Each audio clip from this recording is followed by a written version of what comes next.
사랑하는 성도 여러분, 혹시 여러분에게도 잊었다고 생각했는데, 까맣게 잊었다고 생각했는데 어느 순간 문득 생각나고 되살아나는 장면이 있습니까? 어떤 노래를 들었는데 딱 한 소절만 들었는데 하면서 생각나는 장면들, 어떤 냄새를 맡았는데 하면서 떠오르는 기억들, 그리고 길을 걷다가 특정한 어떤 장소에 왔을 때 또 하면서 생각나는 그런 일들, 갑자기 마음 깊은 곳이 저릿해지는 그런 경험들이 있습니까? 저는 오늘 말씀을 준비하면서 한 찬양을 떠올리고 한 2주 정도 계속해서 이 찬양이 내 입에서 떠나지 않았습니다. 교회 와서도 오늘 계속해서 이 찬양이 흥얼거려지고 고백되어졌는데요. 좀 낮은 목소리로 한 소절만 제가 좀 불러보도록 하겠습니다. 반주 없이 합니다. 십자가에 고개턱이 제 아무리 어려워도 주님 가신 길이 오니 내가 어찌 못 가오리. 주님 제자 베드로는 거꾸로도 갔사오니 고생이라 못 가오며 죽음이라 못 가오리. 1988년도 제가 고등학교 2학년 겨울에 아주 추운 겨울이었습니다. 그때는 지금처럼 따뜻한 물이 나오는 그런 곳도 아니었는데요. 제가 어느 곳인지 그 이름은 기억나지 않는데 아침에 그 개울 차가운 물에 머리를 감고 세수도 하고 오전 모임을 예배를 드리는데 그때 말씀을 전하셨던 목사님이 설교 말미에 이 찬양을 불렀습니다. 저도 함께 그 찬양을 부르며 주기철 목사님이 지었던 이 가사말, 이 고백이 제 마음에 한순간에 쑥 들어오는 겁니다. 저뿐만이 아니라 함께했던 모든 지체들이 이 마지막 이 절을 부르면서 함께 울고 또 기도하고 울고 기도했던 그 장면이 또렷하게 생각이 났습니다. 기억이란 참 이상합니다. 우리가 선택해서 떠올리는 것도 있지만 내가 선택하지 않았는데도 나를 찾아오는 그런 기억이 있습니다. 오늘 본문의 말씀 요한복음 21장은 바로 그런 기억을 다루는 장면입니다. 베드로가 평생 지워버리고 싶었던 기억, 이미 저와 여러분은 그것을 알고 있지 않습니까? 부끄럽고 후회스럽고 다시는 떠올리고 싶지 않았던 그 장면을 주님께서 다시 꺼내시는 그런 이야기입니다. 말씀으로 들어가서 예수님은 이미 부활하셨습니다. 그러나 제자들의 삶은 아직 그 부활의 능력 속으로 들어오지 못했습니다. 그래서 그들이 한 말이 있죠. 나는 고기 잡으러 간다. 예수님이 죽으시고 이미 부활하셨는데 제자들은 뭐라고 얘기합니까? 나는 고기 잡으러 갈 거야.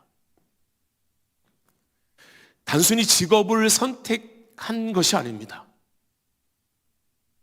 그들의 신앙이 후퇴했던 거죠. 확신을 잃었던 겁니다. 그들이 그 말, 그 고백 속에 확신을 잃어버렸던 이 제자들의 모습이 고스란히 보여지고 있습니다.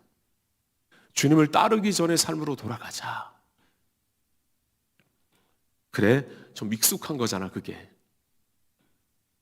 사랑하는 성도 여러분, 저야 여러분도 그렇지 않습니까? 신앙이 흔들릴 때가 있습니다. 다시 옛 방식으로 돌아가려고 합니다. 기도하지 않습니다. 계산하기 시작합니다. 믿음 대신에 내 경험을 붙듭니다. 하나님 대신에 내가 익숙한 것을 선택합니다. 제자들은 밤새도록 그물을 던졌습니다. 그러나 아무것도 잡지 못했죠. 그때 새벽에 해변에서 한 사람이 묻습니다. 얘들아, 너에게 고기가 있느냐? 없습니다. 그때 들려오는 말씀, 그물을 배 오른편에 던져라. 그 말씀에 순종했을 때 그물은 찢어질 만큼 가득 찼습니다. 그 순간 요한이 말하죠. 주님이시다. 그리고 베드로는 그 말이 끝나기도 전에 벗었던 겉옷을 두르고 바다로 뛰어듭니다. 여러분들, 이 베드로의 마음이 어떤 마음이었을까요? 베드로의 그 마음은 어떤 마음이었을까요? 예수님이 보고 싶어서, 혹은 너무나 부끄러워서, 미안한 마음으로, 그리움이 섞인 그런 마음이었을까요? 어쨌든 베드로는 주저하지 않고 바다로 뛰어들었습니다. 오늘 말씀으로 들어가서 그때 상황을 우리가 한번 상상해 봤으면 좋겠습니다. 성경에는 숯불이 피워져 있다고 그랬습니다. 타닥 타닥 숯불이 타고 있는 그곳에 떡과 생선이 이미 준비되어 있었습니다. 여기서 우리는 이 장면을 그냥 지나치면 안 됩니다. 숯불이라는 이 단어가 안드라키아라는 그런 단어인데요. 이 안드라키아는 딱 2번만 등장합니다. 이 불이라는 이 단어는 성경의 여러 곳에 나오지만 이 안드라키아라는 이 숯불을 뜻하는 이 단어는 2군데만 나옵니다. 우리가 알고 있는 요한복음 18장에 베드로가 예수님을 3번 부인하던 그 밤에, 기억하십니까? 그 밤에 불 옆에 있었던 그 베드로, 그 장면을 설명할 때 이 안드라키아라는 단어를 사용합니다. 다른 복음서에서는 그냥 불이라고 기록했지만 요한은 굳이 숯불이라고 적습니다. 왜 그랬을까요? 베드로에게 이 숯불은 다른 의미이기 때문입니다. 냄새만 맡아도, 그 불꽃만 봐도 그날 밤 떠오르는 기억이 있었던 거죠. 불과 얼마 전에 나는 절대로 예수님을 떠나지 않겠습니다 라고 자신했던 그 베드로가 그 밤에 한 작은 여자 종에게, 그리고 어떤 사람들에게 나는 예수님을 모릅니다, 나는 예수님을 절대로 모릅니다, 이 사람들아 내가 예수님을 어떻게 알아? 그 어린 소녀 앞에서도 목숨이 아까워 부인했던 그 자신이 떠올랐을 것입니다. 닭 울음소리를 우리가 합니다. 너무나 부끄러워서 심히 통곡했던 그 베드로, 주님은 그 기억을 덮어두지 않으십니다. 피하게 하지 않으셨습니다. 왜 그러셨을까요? 베드로를 책망하기 위해서입니까? 그것이 아닙니다. 이 장소는 책망의 장소가 아니라 바로 회복의 장소입니다. 한번 따라해 보실까요? 회복의 장소입니다. 이 자리를 만드신 예수님은 베드로를 책망하기 위함이 아니라 베드로를 회복의 자리로 초청하고 있는 것입니다. 오늘 이 자리가, 우리가 함께 드리는 이 수예배의 자리가 저와 여러분들에게도 바로 이 회복의 자리가 되기를 소원합니다. 시간은 새벽입니다. 아침녘이죠. 오늘 본문에 나오진 않지만 새벽에는 닭이 울기 마련입니다. 베드로에게 숯불 못지않게 닭 울음소리는 단순한 그런 소리가 아니었습니다. 그 소리는 양심이 깨어나는 소리입니다. 자신의 실패가 드러나는 소리였습니다. 그러나 동시에 다시 시작할 수 있다는 은혜의 소리였을 것입니다. 얼마 전에 예수님을 부인했던 그 자리에서 들었던 닭 울음소리와 지금 이 순간 이 자리에서 닭 울음소리를 들었다면 그 소리는 완전히 다른 소리였을 것입니다. 이 모든 것이 우연이 아니라는 것, 주님이 의도하신, 주님께서 준비하신 바로 회복의 자리였던 것입니다. 식사가 끝난 후에 예수님은 조용히 물으십니다. 요한의 아들 시몬아, 내가 이 사람들보다 나를 더 사랑하느냐? 요한의 아들 시몬아, 내가 이 사람들보다 나를 더 사랑하느냐? 비교하는 질문처럼 들리지만 베드로의 과거를 정확하게 겨냥한 질문입니다. 주님, 나는 주님을 버리지 않겠습니다. 주님을 따르겠습니다. 모든 것을 버리고 예수님을 따랐던, 다른 사람 몰라도 저는 끝까지 예수님을 따르겠습니다. 호언장담했던 그 베드로, 그 기억을 다시 한번 생각나게 하는 질문인 것입니다. 한 번만 묻지 않으셨죠? 다 알고 있는 것처럼 3번을 물으셨습니다. 왜 그랬을까요? 베드로가 3번을 부인했기 때문입니다. 그리고 매번 말씀하십니다. 내 양을 먹이라. 내 양을 치라. 내 양을 먹이라. 사랑하는 성도 여러분, 주님은 실패를 묻지 않으십니다. 우리는 실패할 수 있습니다. 그러나 주님은 그 실패를 묻지 않으십니다.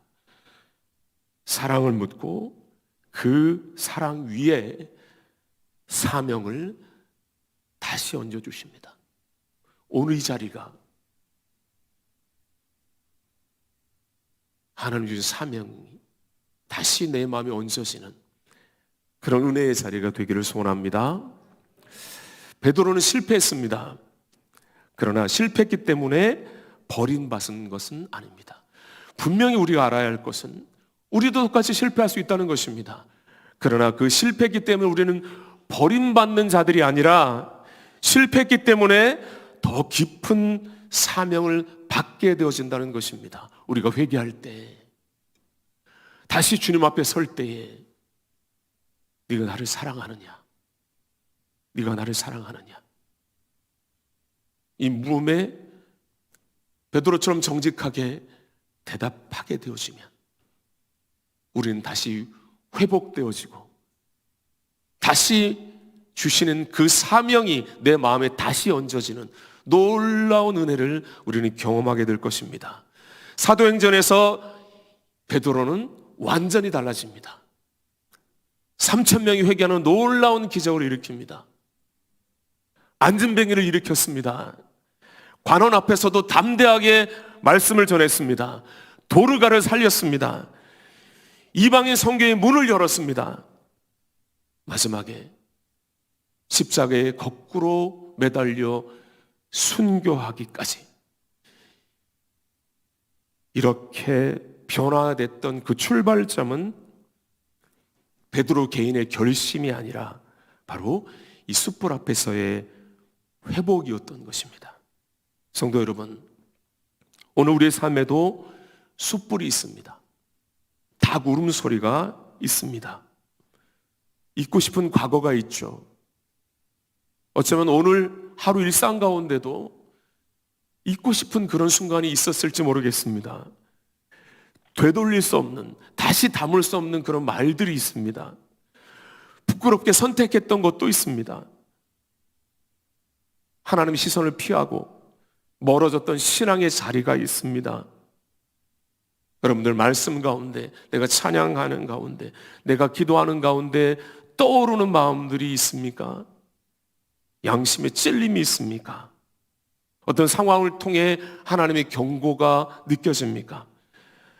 그 순간에 그것은 정죄가 아니라 바로 회복으로 초청하시는 하나님의 음성임을 여러분들 꼭 기억하시기 바랍니다. 주님은 오늘도 저와 여러분들에게 묻고 계십니다. 내가 나를 사랑하느냐? 완벽하지 않아도, 눈물로 내가 고백하도, 떨리는 목소리라도 내가 주님을 사랑합니다. 주님이 아십니다. 이 한마디의 고백이면 충분한 것입니다. 사랑하는 성도 여러분, 여러분의 기억이 여러분들을 무너뜨리는 것이 아니라 주님 안에서 여러분을 다시 세우는 은혜가 되기를 바랍니다. 숯불 앞에서 베드로를 다시 세우신 그 주님이 오늘 이 수요일 저녁에 저와 여러분도 반드시 다시 세우실 것입니다. 그 부르심에 조용히 응답하는 은혜의 밤이 되기를 바랍니다. 제가 말씀을 마치면서 저의 20대 초반의 이야기를 여러분들에게 이야기하고 싶었습니다. 저는 21살 때 사역을 시작했습니다. 대학교 2학년, 정말 아무것도 모르는 그 시절에 사역을 시작했습니다. 제가 첫 사역을 했던 교회는 지하에 있는 교회였습니다. 그 첫 사역지에서 저는 유치부, 유초등부, 중고등부, 청년부까지 그 21살의 그 청년이 모든 부서를 다 맡아야 되는 그런 교회였습니다. 지금은 그런 곳이 잘 없지만 그 당시에는 야간 학교를 다니던 학생들이 많았습니다. 구미에. 제가 구미에서 시작했거든요. 그래서 주간에는 일을 하고 야간에는 학교 다니고. 그런데 그 청년들도 아니요, 사실은 10대의 그 청년들이 시간만 되면 교회에 오는 겁니다. 그리고 그 지하교회에서 시간이 될 때마다 그렇게 기도를 하는 거예요. 제가 그래도 전도사인데 그들이 기도하는 것을 보고 어떻게 그냥 밖에서 제가 있을 수 있겠어요? 그래서 함께 기도하기 시작했습니다.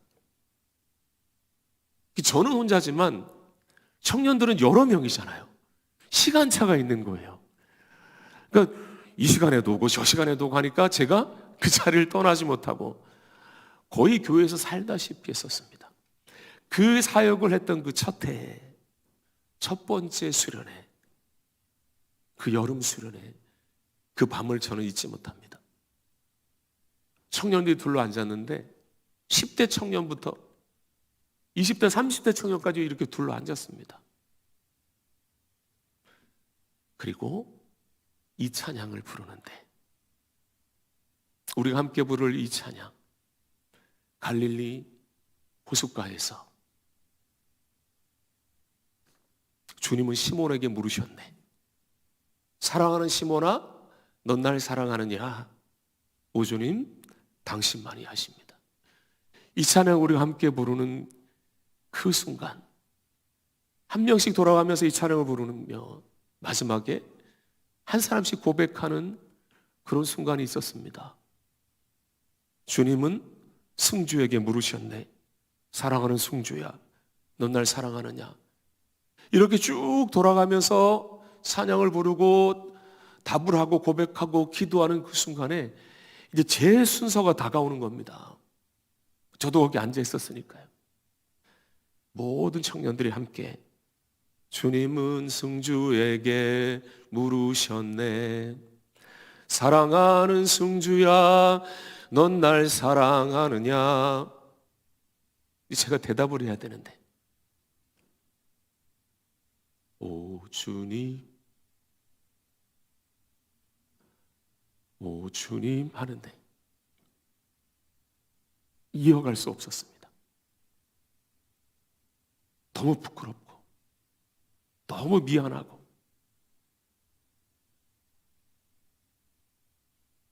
오 주님, 당신만이 아십니다. 여러분도 주님 앞에 이렇게 고백하고 찬양하고 기도하는 순간순간들이 있었을 것입니다. 그 기억, 하나님이 나를 사랑하신다는, 하나님이 나를 지금도 부르고 계신다는, 그리고 지금도 나에게 묻고 계신다는, 그래서 나의 기도와 나의 찬양을 듣고 응답하시는 그 주님을 다시 한번 만나고 오늘도 회복되는, 그래서 주신 사명을 다시 붙들고 앞으로 나아가는 그런 수요일 밤 되시기 바랍니다. 이 찬양 함께 부르시겠습니다.